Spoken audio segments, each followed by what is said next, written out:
I love Easter, and it's one of my favorite holidays to decorate. I guess because I love pastel colors. But to get ideas, probably wondering why this little guy's, or this little girl, I guess she has a bow, must be a girl.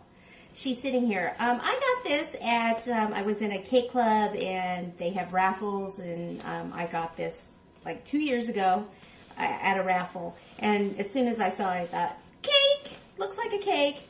So I just wanted to show it to you because I've been wanting to do this as a real cake for 2 years now.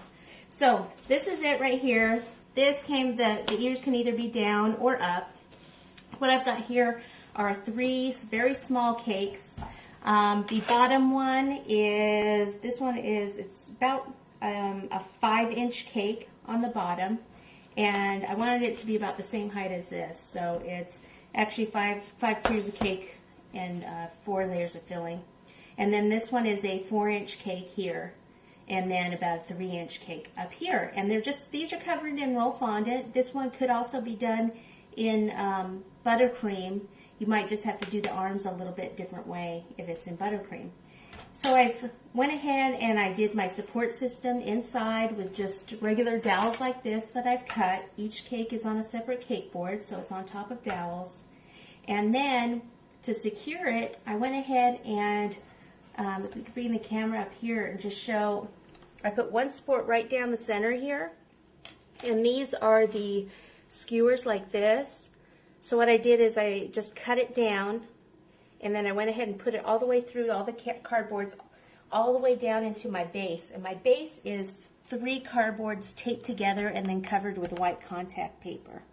And whenever I have a taller cake, I like to put it on a little bit wider board so that it doesn't wobble like this, especially if you're going to transport it. If it was on a smaller board, it would be more likely to wobble and fall over on you. But this skewer that goes all the way down goes all the way into the cardboard to help support it.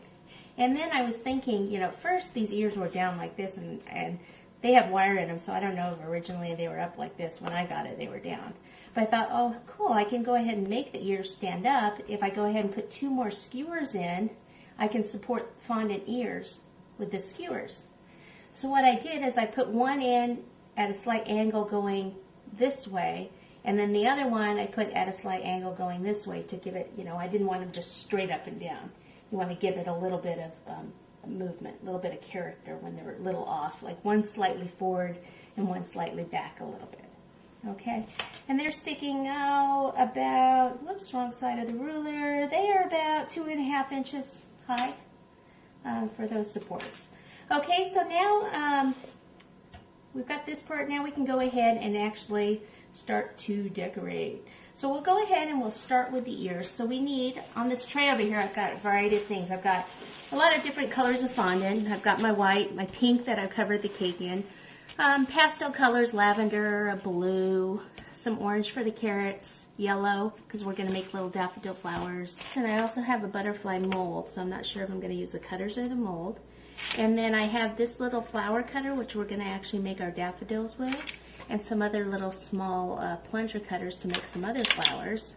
And then some buttercreams. This is a green buttercream. I've got some yellow and a little bit of lavender. I've got a little egg cookie cutter and then some dusting powders in a variety of colors. Okay, so I have all those there. A couple of brushes just in case I decide to use those.